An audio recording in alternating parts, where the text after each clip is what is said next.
Good morning and welcome to the Fountain Studio celebration.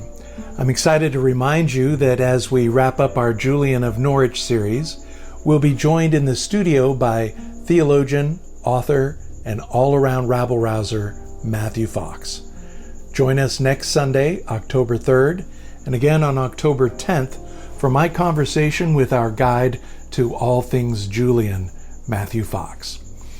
In the meantime, I asked Matthew to share a few insights about St. Francis to coincide with our in-person Blessing of the Animals next Sunday, October 3rd. So tell us a little bit about St. Francis and how he fits into the tradition of creation spirituality. Yeah, he's right at the heart of it, of course. And I think that's one reason he's become such an important archetype for so many people. And he didn't do it through writing a lot of books or anything. He didn't do it as a theologian, but as a human being trying to live out what he felt was the essence of Jesus' teaching. But of course, Francis was very focused, I think, and pure about the message that we are brothers and sisters with the sun, brother sun, sister moon, with the earth, mother earth, and sister flowers, and with the animals, brother wolf, and so forth. So he had this wonderful sense of kinship. You know, his famous poem, the Canticle of Creatures poem, doesn't mention Jesus once or Christ. It doesn't mean it wasn't a Christian poem. So he's thoroughly creation-centered. He's thoroughly cosmic in his awareness, and he lived it. He translated it into everyday practice, and he paid a price for it because he was abused, I think, in his lifetime by the greater church. Of course, you're meeting on the eve of his feast day, October 4th, and appropriately celebrating the blessing of animals. But I would urge you to think not just in terms of blessing animals, but of course, how animals bless us. That again, at this time in history, I think that the four-legged ones are really speaking loudly to us. This is why so many have been companions during the coronavirus. Just a few days ago, I saw this amazing story on TV that in Miami, they have trained dogs to sniff people's masks to see if they have coronavirus. And the results are 99% correct, better than the tests we now have. And for example, they're now using them for all the people, and there are thousands who work at the Miami airport. They line the people up and they take their masks off and hold them down so the dog can reach them. They walk this dog by and he sniffs each one. And when he finds one with corona, he sits. And then that person leaves. Imagine how this could translate to schools, to workplaces, to every place. So again, it's a beautiful kinship of the human and the animal. So animals know so many things we don't know, and we know a few things they don't know. So why not hook up? Just a fine example of how animals bless us. You know, it's not a one-way thing. So I've always had a little bit of squeamishness around churches having, we'll bless the animals. But, you know, that's usually their biggest attendance in the year, as big as Easter or Christmas, we bring the animals. All kinds of people come who don't usually come to church. The animals bring them. But I was in attendance at St. John the Divine, where they used to have this big parade of animals in the middle of New York City, including an elephant. I was there when the elephant came down. Oh, I'm so jealous. Oh, yeah. And of course, you have someone after the elephant with a shovel. And then people came with eagles and snakes and the whole bit. You wouldn't know that all this was going on in a city and in people's apartments. Not that the elephant came from someone's apartment. Right. But the point is that we're not just blessing them. Let's not make this another act of human arrogance. They are blessing us on a daily basis. And So I think that's one way in which to contextualize the feast day of St. Francis, and I'm certainly glad you're doing it at the Fountains. Great. Thank you so much. I look forward to being with you next Sunday. So thanks for joining us for the studio today, and see you next Sunday for our in-person Blessing of the Animals and online for our conversation with Matthew Fox. Join me as we get in the Spirit. In the midst of meaninglessness, the Spirit calls us to create meaning. in the midst of divisiveness, The Spirit calls us to forge community. out of our brokenness, We are called to wholeness and humility. as followers of Jesus, We will seek the common good, and with determination and hope, establish justice in the world.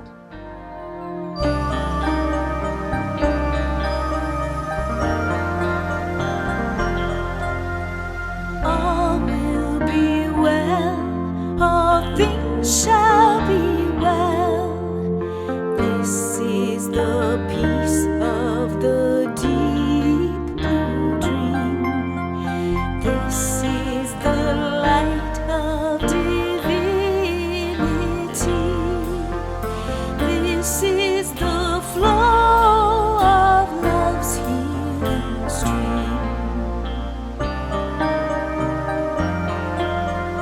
All will be well, all things shall be well. Deeper than pain lies buried delight. Deeper than grief dwell life's joyful songs. All of our wounds can nurture new light. Now is the time to dance heaven's dance, time to discern eternity's face, moment of knowing beyond all sight, day of God's smile and tender embrace. let's affirm the Fountain's mission together. As followers of Jesus, We put love first.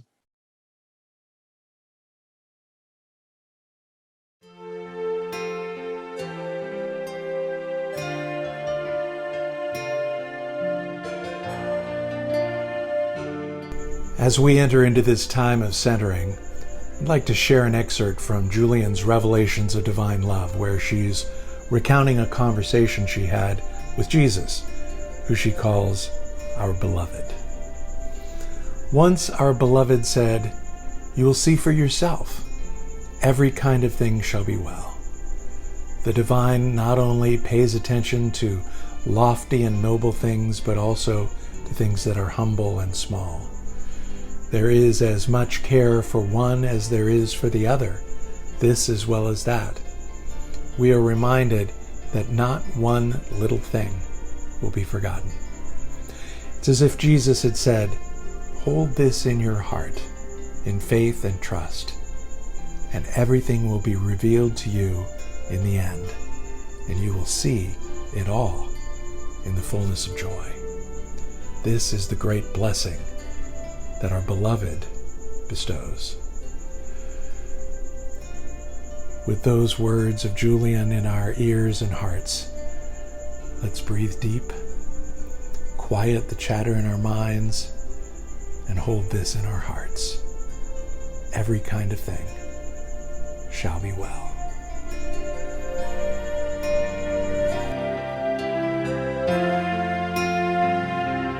Where love and caring are, there is God.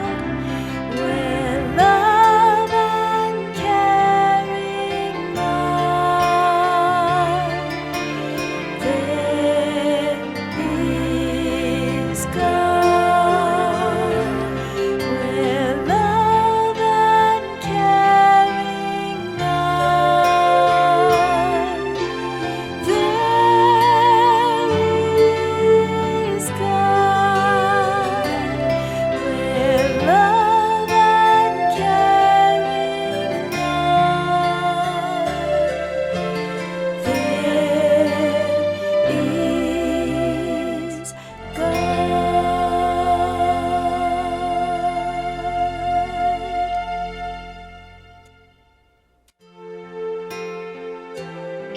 chaos dwells in every moment, silent, hidden, tucked behind laughter and peace and content, ready to dance center stage when the world missteps and normal is lost. May we who pass our days with nary a nod to the fear chaos channels sit this moment in silent recognition of hearts broken open by need, hands stretched out for help, voices raised in soothing songs, minds riddled with pictures of before, lives tuned to what comes next, baskets laden with broken dreams, laps become resting places along the way. Doors swung open in welcome, shelter found deep in the arms of chaos, beauty safe in two ravaged hearts.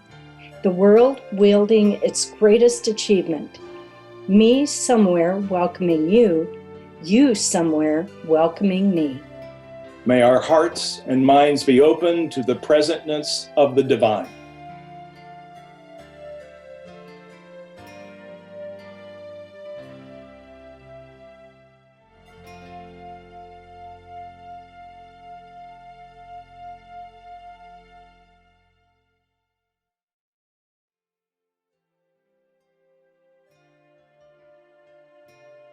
We offer this time of quiet, bringing our whole selves in the name of the one who taught his first followers to pray.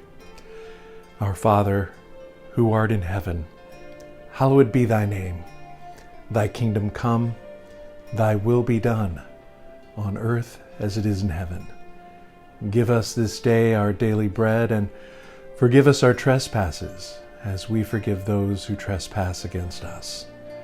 Lead us not into temptation, but deliver us from evil. For thine is the kingdom, and the power, and the glory forever. Amen.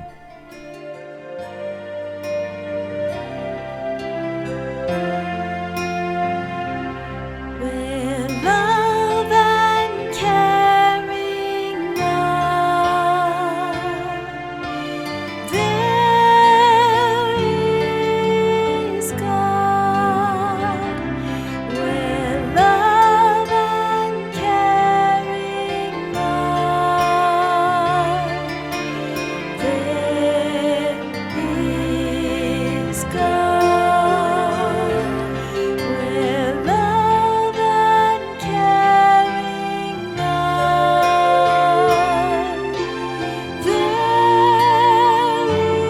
there is God. Where love and caring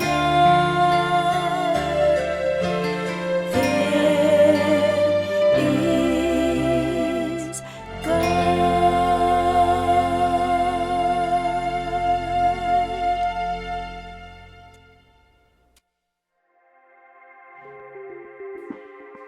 The Fountains is a place where seekers, skeptics, and followers of Jesus all work together to make a world more just and peaceful place. Whether you're joining us virtually or in person, we hope you'll join all of us who are supporting the Fountains financially. To get to our secure giving page, you can go to give.weputlovefirst.org or the Fountains homepage, weputlovefirst.org, and press the green Donate Now button. Or you can download the Give Plus app on your mobile device, search for the Fountains, and follow the instructions. You can also open the camera app on your phone or tablet and point it at the QR code on the screen. And of course, you can always send a check. The Fountains continues to be a catalyst for putting love first in our community and beyond. May we give with joy, confident that we're taking part in living out Jesus' call on our lives. Thank you for your support.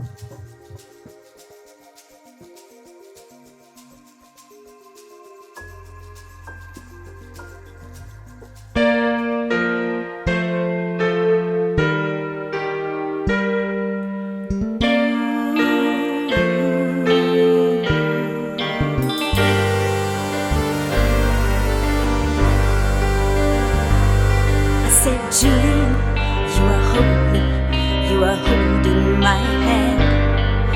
And Julie, you are holy, you are holding my hand.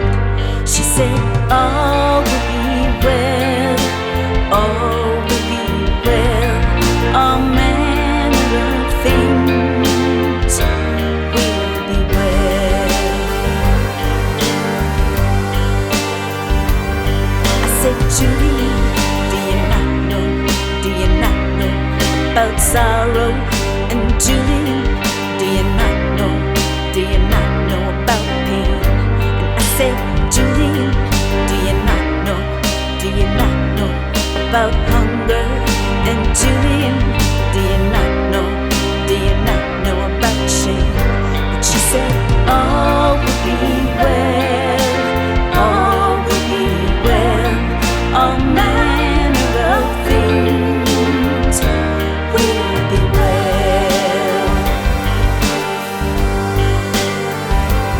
I said, Julie, do you not know about loneliness? And Julie, do you not know about disease? I said, Julie, do you not know about cruelty? I said, Julie, it's too much, it brought me to my knees. She said, all will be well, all will be well, all manner of things will be well. And she said, no one does not know about sorrow, and no one does not know about pain. She said, no one does not know about hunger, and no one does not know about shame. And she said, all will be well, all will be well, all manner of things will all be well. She said, no one does not know about loneliness, and no one does not know about disease. And she said, no one does not know about cruelty.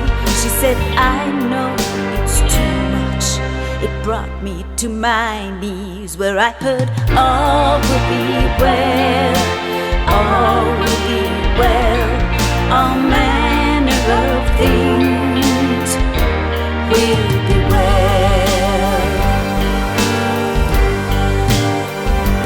I said, Julie, you are holy, you are holding my hand. And Julie, you are holy, you are holding my hand. She said, all will be well, all will be well, all manner of things will be well.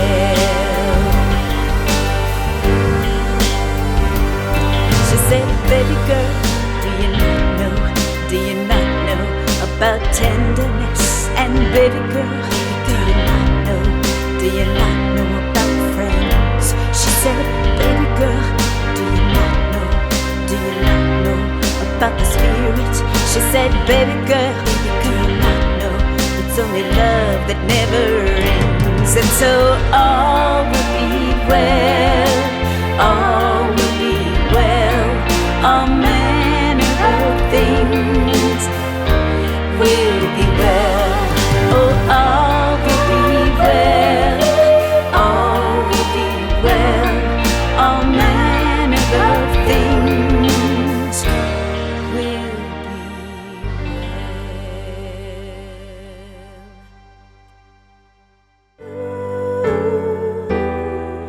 Give thanks with a grateful heart, give thanks to the Holy One, give thanks because God's given Jesus Christ the Son. And now let the weak say I am strong, let the poor say I am rich, because of what the Lord has done for us.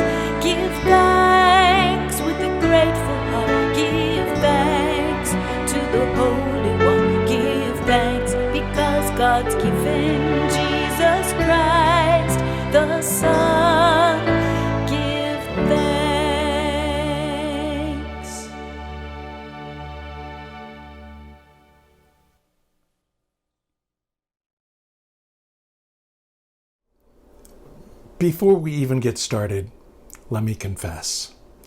This week I have engaged in one of those dubious practices of unscrupulous preachers that I'm usually calling out as dishonest. It's called proof texting. Now, proof texting means using out-of-context quotes from the Bible to make a point that doesn't accurately reflect the original intent of the author. So, in an effort to explain myself and seek absolution, let me put our Ezra quote in context and then see if my using it is worth having sullied myself. Our Ezra quote today sounds very encouraging and inspirational. "Rise up, this matter is in your hands. We will support you, so take courage and do it," until you consider its unflattering context. It's a quote spoken by Shechaniah, a citizen of Jerusalem, who says it to Ezra in the book Ezra. Following the Jews' return from exile in Babylon, the Jews rebuild the temple in Jerusalem. But folks are still misbehaving. Ezra is distraught. He's convinced that the people's continued failure to follow God's laws will lead to more punishment from a vengeful God. The particular wrongdoing in question is that, evidently, a number of Jewish men have married non-Jewish foreign wives. Oh, this was a direct assault on then common Jewish sensibilities about God's desire for racial purity. So, Ezra orders the foreign wives and their children to be sent away, or else. After objecting initially, Shechaniah says, "Okay, I'll help you convince the Jewish men to send their foreign wives and children away." And that's where our passage comes in today. Shechaniah says to Ezra, "We may not like it, but we'll support your decision to try and avoid troubling God's delicate ego." So, as I said, our quote today sounds very encouraging and inspirational. "Rise up. This matter is in your hands. We will support you, so take courage and do it," until you know that it's about racial discrimination and the race-based deportation of women and children to an uncertain future and possible death. See what I mean? So, once the context is known, this quote may very well be unsalvageable, or we can try and redeem it for being a sentiment of support and encouragement. We'll see.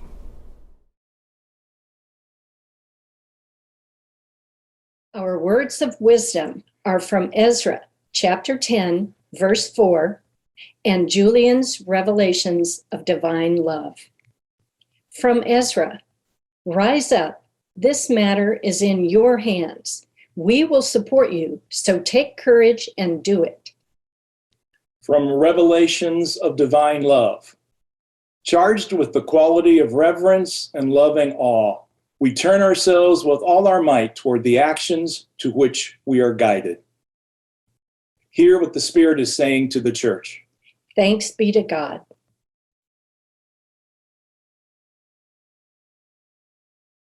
After John Good Trouble Lewis passed away last year, a farewell letter he'd written to young people was published as an op-ed in the New York Times. He shared a brief reminder of his life, its struggles and defeats, its victories and challenges, and how as a teenager he had met both Rosa Parks and Dr. Martin Luther King Jr. Those encounters called him to a life of passion for justice, which sent him to jail 40 times and almost got him killed on a couple of occasions. Then it called him to work in Congress for 33 years, where he championed legislation that promoted justice. As part of his farewell letter, Lewis encouraged young people to study and learn the lessons of history. Truth does not change.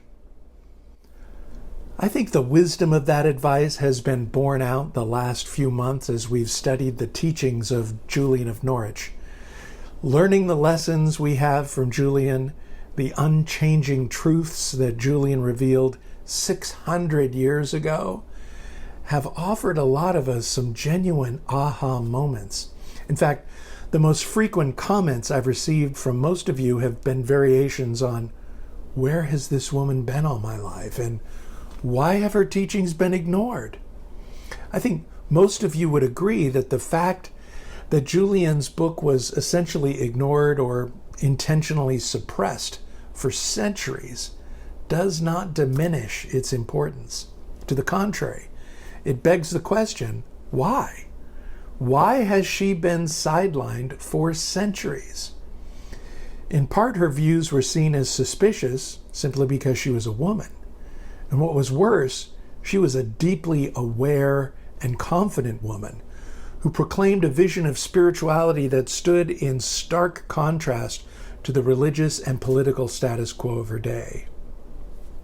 She not only found her own voice, but clearly articulated that voice in writings that led her to become the first woman to write a book in English. In a patriarchal system that devalued women, she celebrated womanhood, mothering, and the divine feminine. In a world that blamed nature for the pandemic, she praised the goodness of nature. One of her main themes, non-dualism, flew in the face of the either-or status quo of good, evil, black, white, masculine, feminine, us, them, human, divine. In a world that saw the divine as distant and sealed off from the grubby filthiness of humanity, she invented the word oneing to convey the oneness of God in us, of God in nature. And where most, even to this day, associate our sensuality with evil, Julian invented the word enjoy to embrace the goodness of sensuality in the human experience. In short, the world was just not ready for her. The medieval world was too engrossed with the cutthroat competitive projects of empire building and discovery, destroying indigenous civilizations and claiming as much territory as possible. We were preoccupied with creating the kind of economic systems that extracted whatever goods were best for us for the short term without taking into consideration any long-term consequences. Our institutions were too busy shoring up misogyny for Julian's vision of feminism to be taken as anything but a threat. Our guide to Julian, Matthew Fox, wonders, how would history, both religious and cultural, have been changed if Julian's ideas had been taken to heart centuries ago? Would those indoctrinated by Julian's teachings have tolerated the wiping out of indigenous cultures? Would disciples of Julian look the other way as slavery became an accepted part of doing business? Would followers of Julian stand by while children were exploited in the labor force? Would those convinced that God and nature are one have taken climate change more seriously than we have up to this point? Maybe we just hadn't matured enough as a species to hear from Julian and the other creation mystics. Maybe we still haven't. We have yet to get over our narcissism as a species. Maybe our chosen paths of domination and destruction, of power over everyone and everything, of patriarchy, of rugged individualism and survival of the fittest are just too ingrained in us. A lot of things Julian outright rejected are still at the heart of many people's understanding of Christianity. She threw out the church's idea of a vengeful and wrathful God. She saw no such thing and insisted that it was humans who were the vengeful and wrathful ones and were busy projecting onto divinity our own unexamined shadows, anger, and bitterness. Julian explicitly rejects the punitive patriarchy and fundamentalism that many 21st century Christians are desperately holding on to. As we continue to wrestle with the consequences of climate change, which very likely contributed to the germination of COVID-19, as anti-vaxxers continue to deny science and more than a few fundamentalist Christians think belief in Jesus will protect them from the virus, human beings are essentially operating out of our primal reptilian brain and the stubbornness that it's famous for. But maybe, just maybe, there are some of us today who are ready to see ourselves in the broader context of all of creation, to listen to science and, like Julian, embrace our oneness with the cosmos. Maybe, just maybe, we're living in a time where Julian can re-enter the picture. Perhaps it's time that we embrace the rich tradition of creation spirituality that Julian, along with Jesus and Benedict and Hildegard and Francis and Aquinas and Mechthild and Eckhart represent. Perhaps Julian is the next vaccine we really need. Look, I, for one, am sick and tired of hearing people whine about returning to normal after the coronavirus, if it ever does go away. Remember, the so-called normal people are referring to was far from healthy for our bodies or our cultures or our species or for the climate. Before the pandemic, racism and sexism were normal. Our economy favoring the ultra-rich and condemning the poor to generations of oppression was normal. Our educational system, religion, politics, and media having us at one another's throats was normal. I don't want to go back to that. Matthew Fox writes, "A pandemic is too important to waste. This pandemic is here to wake us up. To what?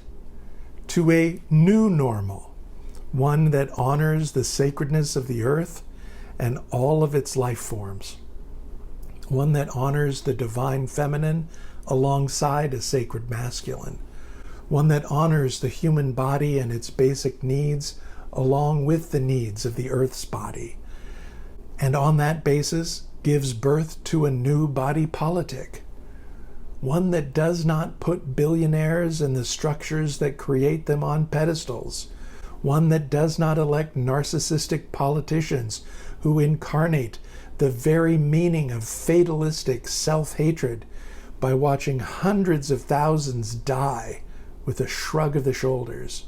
It is what it is." Bottom line, we need to reinvent our culture. We need to aim for a new normal, and it won't be easy.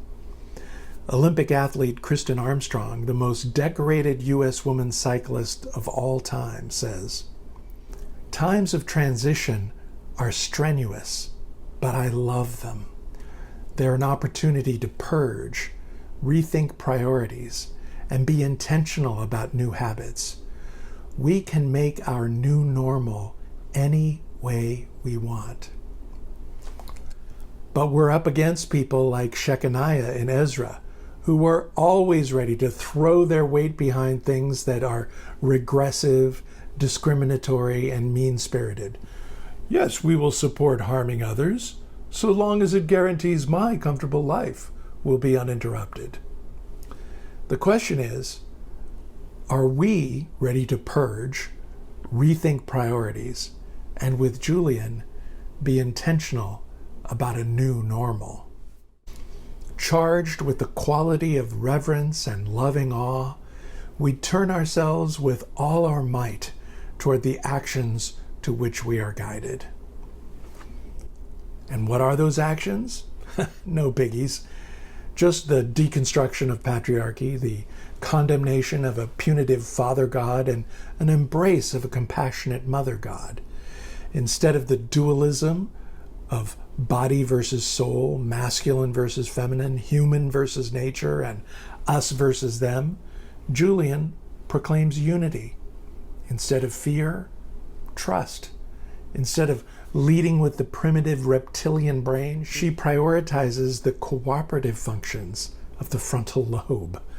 Instead of plundering Mother Earth, she honors the divine nature in the web of creation. Instead of human egoism and narcissism, she issues a new invitation to celebrate and to share. And instead of self-pity and ego-driven self-aggrandizement, she models a healthy self-love that leads towards service to others. This is a huge paradigm shift for religion, from the shaming ideology of original sin to the embrace of original goodness and original blessing. It means abandoning what theologian Krister Stendahl calls that most neurotic question not found in the Bible. Am I saved? To questions of gratitude and grace. How do we give thanks and give back? As we've studied Julian over the last couple of months, it's become clear to me that she's not only a formidable ancestor in the faith and a virtual untapped fount of wisdom, she is a prophet for the 21st century. Rabbi Abraham Joshua Heschel teaches that a prophet's primary task is to interfere. Julian is calling us to interfere with patriarchy, to interfere with the status quo of dualism, to interfere with the kinds of destructive behavior human arrogance unleashes on creation. Julian is calling us to interfere with the controlling and harmful dogmas of the church. So, are you ready to interfere? May Julian give each of us the vision and the courage to interfere. And may the assurance that all will be well give us strength for the journey. For all will be well.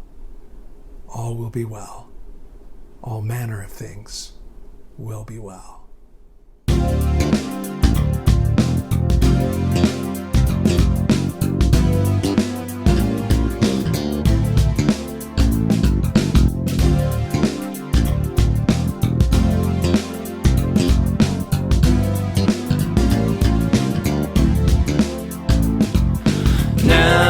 The moment, now is the time.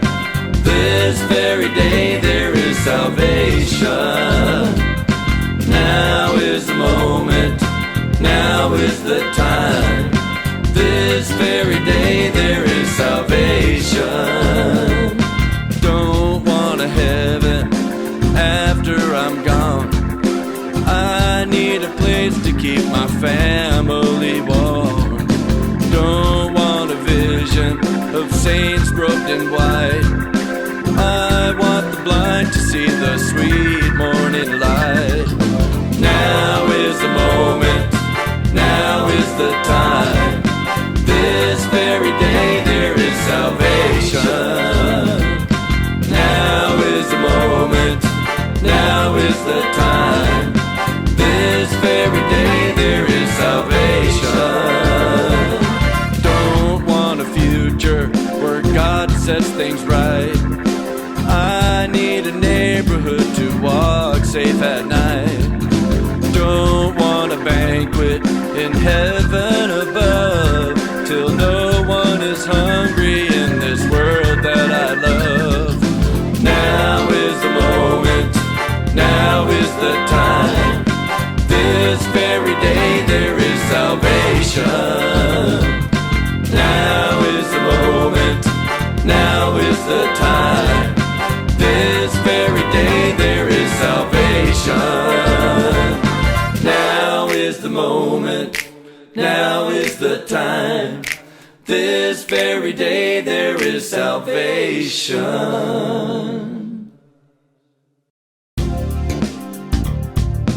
Let us join together in these words of blessing as we go. Spirit of integrity, may we walk humbly as we seek justice and kindness. Give us clarity to know what is right. And courage to live with compassion. Amen. Now is the moment, now is the time. This very day there is salvation. Now is the moment, now is the time. This very day there is salvation. Don't want a heaven after I'm gone. I need a place to keep my family warm. Don't want a vision of saints robed in white. I want the blind to see the sweet morning light. Now is the moment, now is the time. This very day there is salvation. Now is the moment, now is the time. This very day there is salvation. Now is the moment, now is the time. This very day there is salvation.